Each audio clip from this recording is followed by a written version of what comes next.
Aos poucos, um certo deputado vem ganhando meu respeito e a minha admiração. Disseram que falta a ele experiência. Pois é, mesmo sem experiência, foi o mais votado de todos os tempos.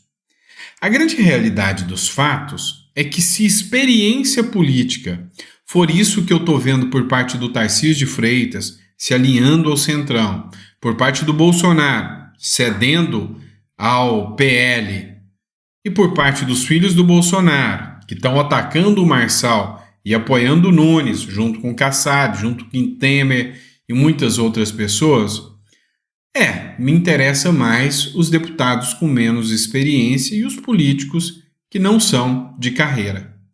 Eu estou falando do Nicolas Ferreira, vocês já devem ter percebido. E algo aconteceu, mostrou coragem e ganhou alguns pontos a mais.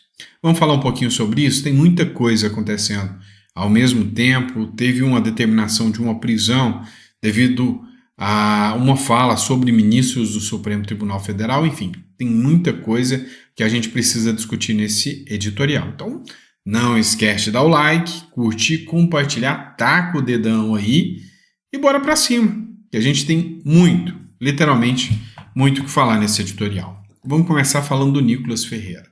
Você deve lembrar do caso em que a Procuradoria-Geral da República está investigando o Nicolas Ferreira porque ele chamou o Lula de ladrão. A Procuradoria-Geral da República fez uma oferta ao Nicolas Ferreira. Olha, estou te processando porque você chamou o Lula de ladrão. Faça uma proposta. Paga R$10.000 para o Lula e acaba com essa história. Olha, eu vou ser sincero que eu não pensava diferente do Nicolas. Não decepcionou. E ele disse não. Nicolas recusa acordo da Procuradoria-Geral da República para pagar 10 mil por chamar Lula de ladrão.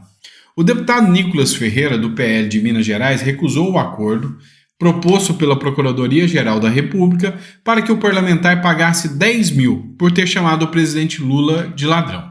Ao discursar na cúpula da Transatlântica das Organizações Unidas em novembro de 2023. Nicolas foi denunciado por suposto crime de injúria contra Lula. A proposta para um acordo foi apresentada durante a audiência, conduzida pelo gabinete do ministro do Supremo Tribunal Federal, Luiz Fux, na quarta-feira. Além do pagamento dos 10 mil destinados ao Rio Grande do Sul, o acordo também previa que o deputado deveria remover publicações das suas redes sociais. O deputado poderia publicar o conteúdo exclusivamente após a exclusão do trecho que chama Lula de ladrão. Querem me impedir de chamar Lula de ladrão? Ainda pagar multa? Não faço acordo com censura. Vários que hoje são aliados do Lula já o chamaram de coisas muito piores e absolutamente nada aconteceu. Como sempre, coragem para enfrentar e força para resistir. Não recuarei, escreveu o Nicolas Ferreira no seu perfil oficial do X. Está faltando muito a muitos deputados do PL essa coragem. Essa coragem de dizer não para a Procuradoria-Geral da República, para o Lula, para o Supremo Tribunal Federal, para o Bolsonaro, para o Tarcísio e para o PL. A realidade dos fatos é que esse não foi o principal motivo que fez com que eu admirasse o Nicolas Ferreira. A prudência também. Ele não se vendeu ao partido. Porque quando pediram que ele entrasse em defesa do Nunes, ele disse não. Se quiser, eu posso até ajudar nas redes sociais, mas eu não vou tomar partido, eu não gravo vídeo pedindo voto para o Nunes, eu não vou entrar nessa arapuca que vocês estão entrando. Esse é o garoto inexperiente. Que bom seria se os outros tivessem a mesma inexperiência dele. Estou errado? Vamos falar agora de outro caso. Pois é, vocês sabem que hoje criticar ministros do Supremo Tribunal Federal é criticar a própria democracia. Você pode ser condenado por atentado à democracia. Acontece que quando você critica ministros, mesmo antes deles serem supremos, você também pode pegar um tempinho de cadeia. É o caso do Zanin. Você deve lembrar um episódio em que um homem, dentro de um banheiro de um aeroporto, fez críticas ao até então advogado do Lula, Cristiano Zanin, que posteriormente se tornou ministro do Supremo Tribunal Federal. Hoje saiu a condenação à prisão. Justiça condena empresário que atacou Zanin em aeroporto à prisão. A matéria, citando a fonte para vocês, Folha de São Paulo. A Sexta Vara Criminal de Brasília condenou o empresário Luiz Carlos Baceto Júnior a 4 meses de prisão por ameaça e incitação ao crime pelo episódio em que ele atacou o ministro do STF, Cristiano Zanin, no banheiro de um aeroporto. O caso ocorreu em janeiro de 2023, antes do magistrado chegar à corte. Segundo a sentença, a pena deverá ser cumprida em regime aberto e Baceto poderá recorrer da decisão em liberdade. A Justiça ainda condenou Baceto ao pagamento de uma indenização, no valor de R$10 mil. Eu vejo muitos casos, assim, esdrúxulos, onde o Bolsonaro foi chamado de ladrão de joias, onde o Bolsonaro foi chamado de genocida, onde gente da direita, como a Júlia Zanata, foi chamado de fascista, Barbie fascista. Sabe, as pessoas foram simplesmente inocentadas. Críticas contra a direita são feitas e não são dignas simplesmente de uma condenação na justiça. Isso começa a tomar, assim, uma nova visão, porque antes era só contra bolsonaristas.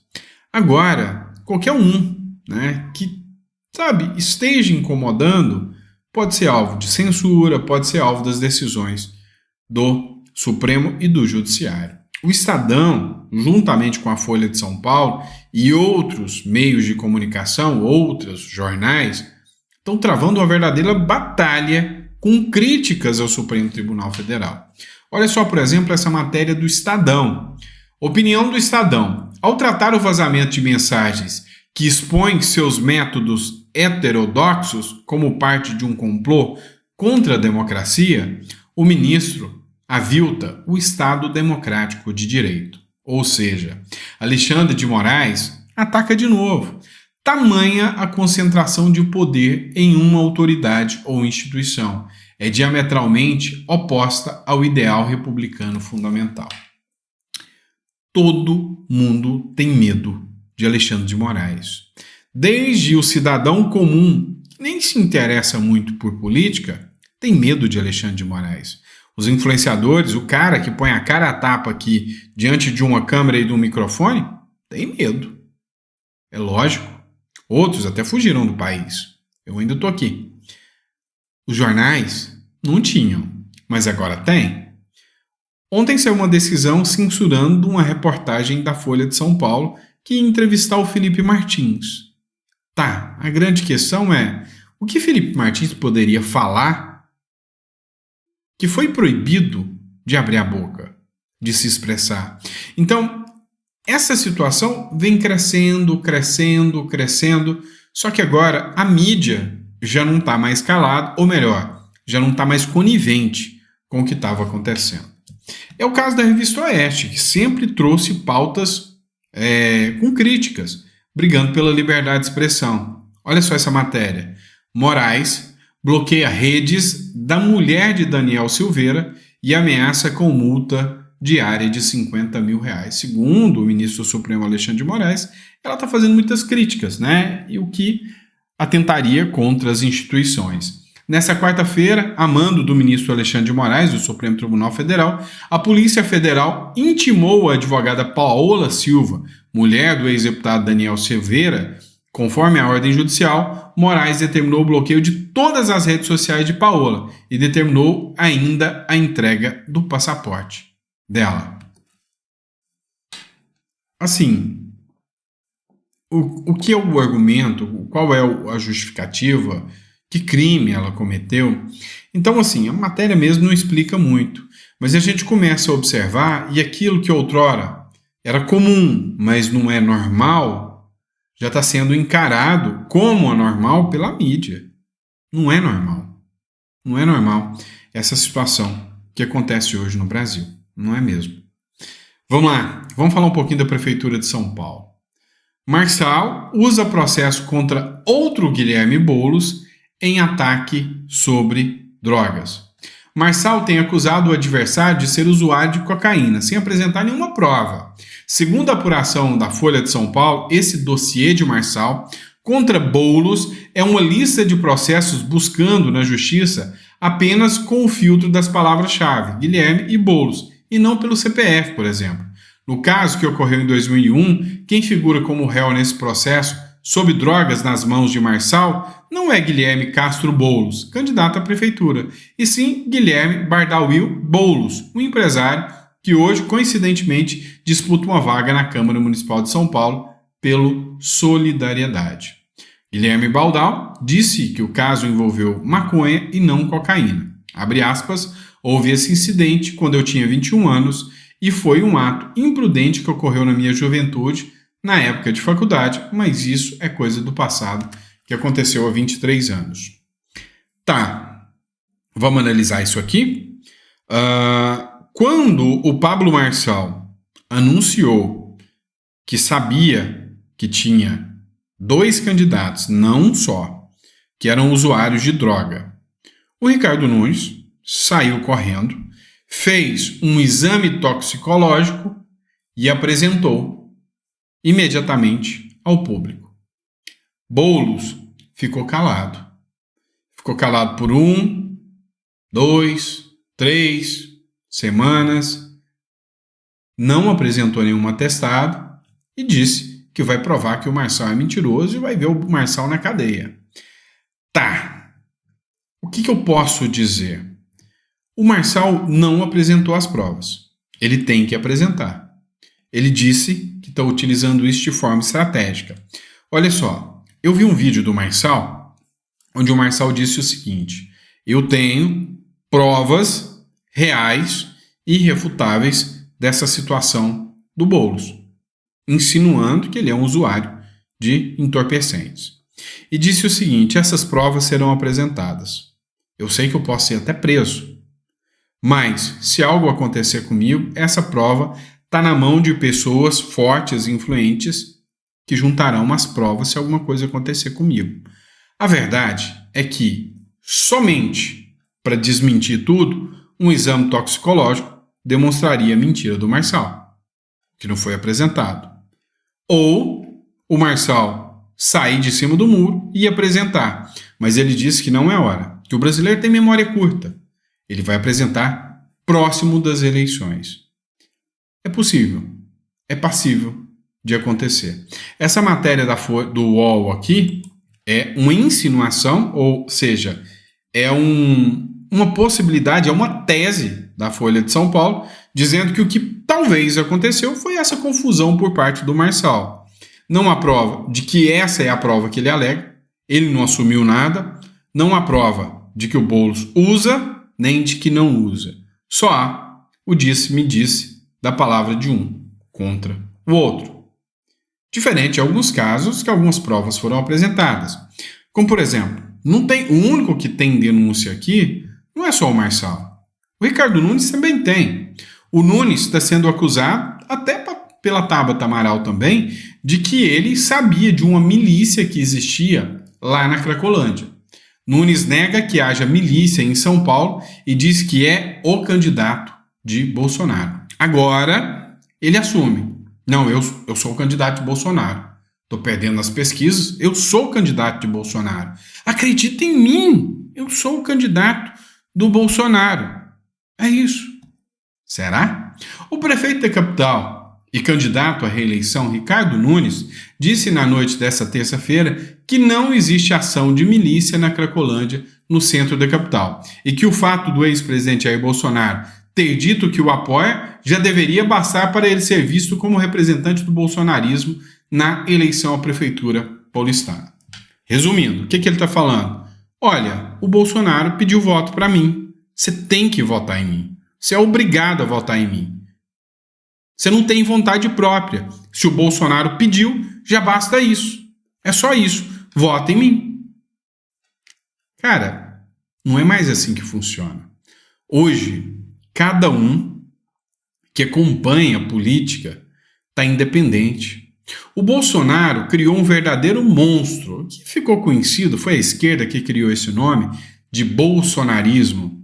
Eu vou ser sincero com vocês, e já falei isso muitas vezes em outros editoriais. O bolsonarismo hoje é muito maior que Bolsonaro.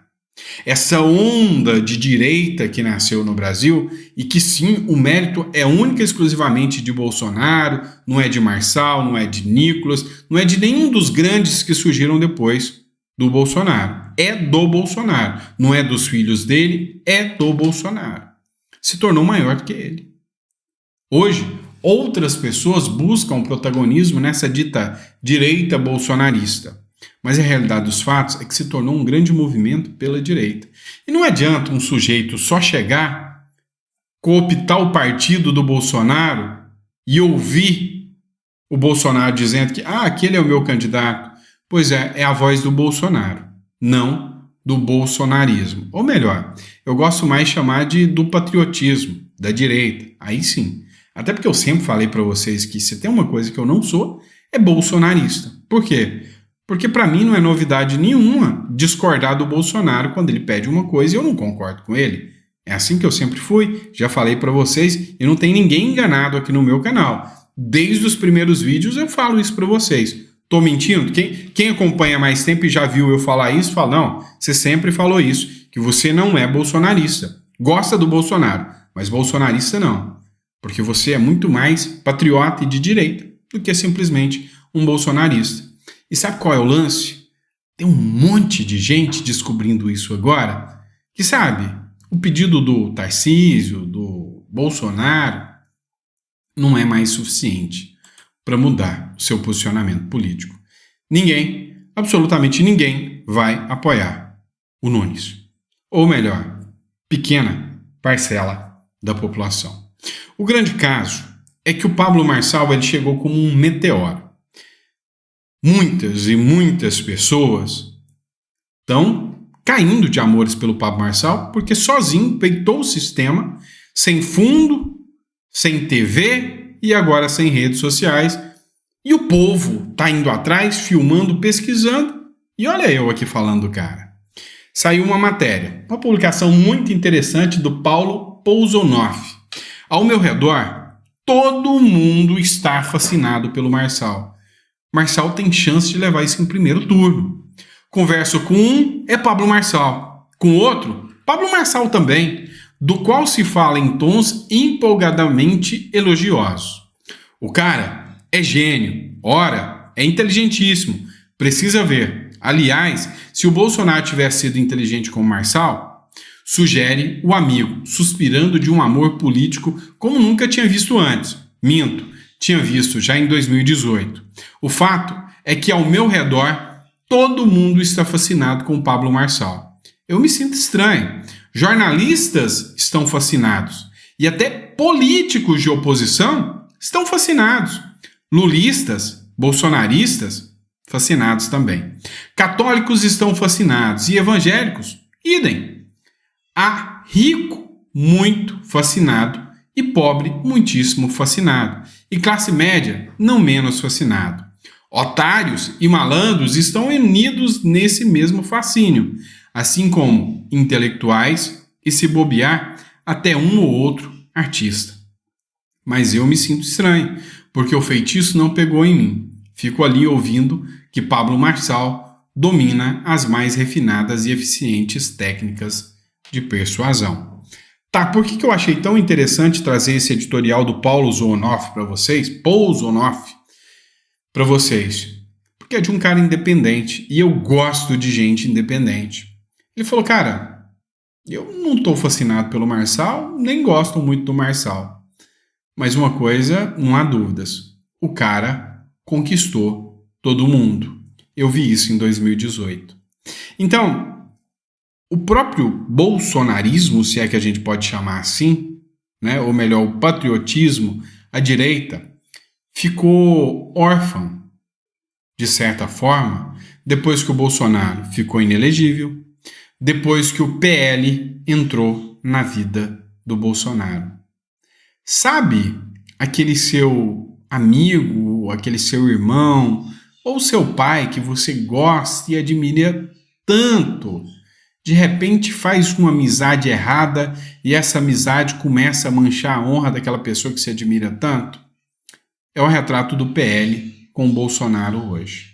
E o Pablo Marçal soube surgir aqui como uma alternativa de alguém que se perdeu. Essa é a visão do Paulo Pozonoff, é a minha visão também. Eu acho que o Bolsonaro se perdeu no PL. E cá entre nós, o primeiro a falar isso era eu. Enquanto estava todo mundo, Bolsonaro, é o Bolsonaro não vai nos decepcionar. Eu estava falando, o PL vai decepcionar vocês. Não confiem no Costa Neto. Eu fui o primeiro a falar. Estou mentindo?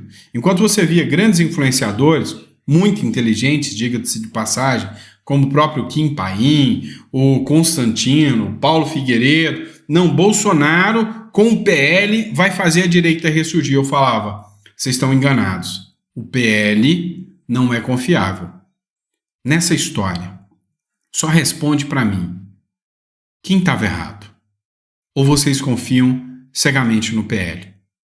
Coloca no comentário que eu quero saber o seu ponto de vista. E obrigado por ter ficado no nosso último editorial. Amanhã, se Papai do Céu permitir, a gente volta para mais um bate-papo, conversar um pouquinho mais sobre política e essa loucura aí desse mundo que, sabe, afetou aí, né, a Prefeitura de São Paulo, as prefeituras. No próximo editorial, quero ver se eu falo da Cristina Grêmio. Essa mulher também precisa ser lembrada, assim como o Pablo Marçal, e ela foi abandonada pelo PL, e diga-se de passagem, estou vendo que pelo Bolsonaro também, lá em Curitiba. Uma verdadeira lástima o que está acontecendo lá em Curitiba, tá bom? Abraço, fica com Deus, e até o próximo editorial.